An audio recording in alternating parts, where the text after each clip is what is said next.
Hola, buen día. Yo voy a presentar el sistema de medición de movimiento involuntario para pacientes de extremidad superior utilizando sensores de aceleración y sensores de potencia mioeléctrica. Para el planteamiento del problema, varios de los dispositivos que se encuentran mencionados en el estado del arte eh, realizan medición de movimiento involuntario en los pacientes realizando tareas específicas para un proceso de evaluación y de diagnóstico para el movimiento involuntario. Estos sistemas comúnmente no son utilizados durante las realizaciones de la terapia. El proyecto busca crear un sistema que permita realizar mediciones de movimiento involuntario en pacientes de extremidad superior antes, durante y después de la terapia. El objetivo general es el desarrollo de un sistema de medición de movimiento involuntario en pacientes mediante usos de acelerómetros y sensores de estimación de potencia eléctrica para cuantificar el estado y la evolución del paciente de movimiento involuntario en extremidades superiores. Para la introducción, la medición del acelerómetro se realizó mediante conexiones a una Raspberry Pi 4 con los puertos de GPIO 2 y 3 para entablar conexión mediante el protocolo I²C. La frecuencia de muestreo de la señal del acelerómetro era de 300 Hz y se tomó un total de 10.000 muestras en cada medición. El acelerómetro utilizado es el ADXL345, que se conectaba directamente a la Raspberry para la obtención de la señal y luego se mandaba un archivo de texto a la computadora para su procesamiento en el software MATLAB. La medición de potencia eléctrica se realizó de la misma manera, solo que se utilizó el sensor AD8232, que es un sensor analógico, por lo que se necesitó un convertidor analógico digital para conectarse a la Raspberry. En este caso se utilizó el ADS1115, que se comunicaba mediante el protocolo I²C de igual manera que el acelerómetro. La señal tenía las mismas características, era de 300 Hz y se registraron 10.000 muestras por cada medición. La máquina de soporte de vectores se utilizará para realizar la clasificación de las señales obtenidas de movimiento voluntario, movimiento involuntario y movimiento en reposo. De distinta manera fueron realizadas durante distintas tareas y durante la simulación de una terapia.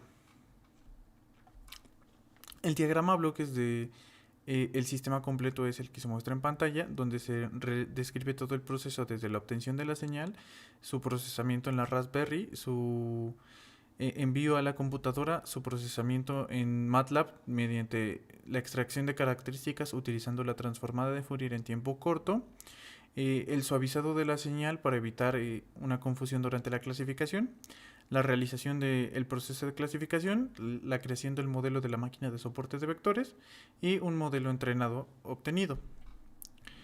En los resultados, como se puede observar en esta figura, es una medición de acelerómetro en el eje X de de la señal procesada mediante la transformada de Fourier en tiempo corto. Es una señal realizando una actividad de reposo, por lo que la amplitud varía realmente muy poco, como se puede observar en el eje Z, donde se obtiene la potencia de la señal. Esta es una señal igualmente de la transformada de Fourier en tiempo corto del acelerómetro en el eje X realizando una actividad específica simulando una terapia. Como se puede ver, la amplitud de la señal varía a comparación de la señal en reposo y se encuentran distribuidas en las frecuencias los movimientos de manera distintiva. Esta señal es de un movimiento involuntario en el acelerómetro en el eje X. Como se puede percibir, las frecuencias son dominantes en frecuencias bajas y la amplitud de la señal crece en solo esas frecuencias, a diferencia de la señal de movimiento voluntario realizando una tarea específica donde la amplitud se derivaba en varias frecuencias. Para fines de la clasificación de las señales, estas fueron acotadas y fueron suavizadas, ya que, como se puede observar en las tres señales anteriores, tienen ciertas zonas que son muy parecidas y esto puede generar problemas al realizar la clasificación, por lo que se tomó la decisión de realizar un suavizado y se acotó la señal a la parte específica que nos interesaba, en donde se encontraba la medición de los movimientos. Este es la gráfica del primer hiperplano que se obtuvo, se realizaron dos clasificaciones. La primera clasificación distinguía entre el movimiento en reposo de cualquier tipo de movimiento, ya fuera voluntario o involuntario. Este es el hiperplano que se puede obtener del modelo y la comparación de las funciones de evaluación contra reposo que se esperaban en las predicciones. Es la segunda etapa de clasificación de las señales, donde se realizó la clasificación de las señales de movimiento voluntario contra las de movimiento involuntario, con mayores números de muestra a los que se iniciaron principalmente.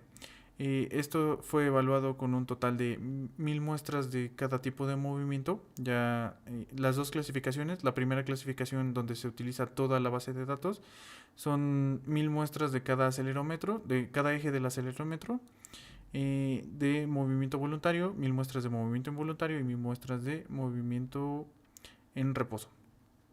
De igual manera, se utilizaron todas las muestras de movimiento voluntario y movimiento involuntario para la realización de esta segunda etapa de clasificación. El clasificador actúa con el 30% de las muestras para entrenamiento, 20% para la prueba y el resto de las muestras para realizar la clasificación. Se realizó una interfaz gráfica de usuario en MATLAB para poder visualizar las señales que fueran requeridas y también mostrar el modelo de clasificación. Estas son las referencias bibliográficas que fueron utilizadas para el desarrollo de esta presentación. Muchas gracias por su atención.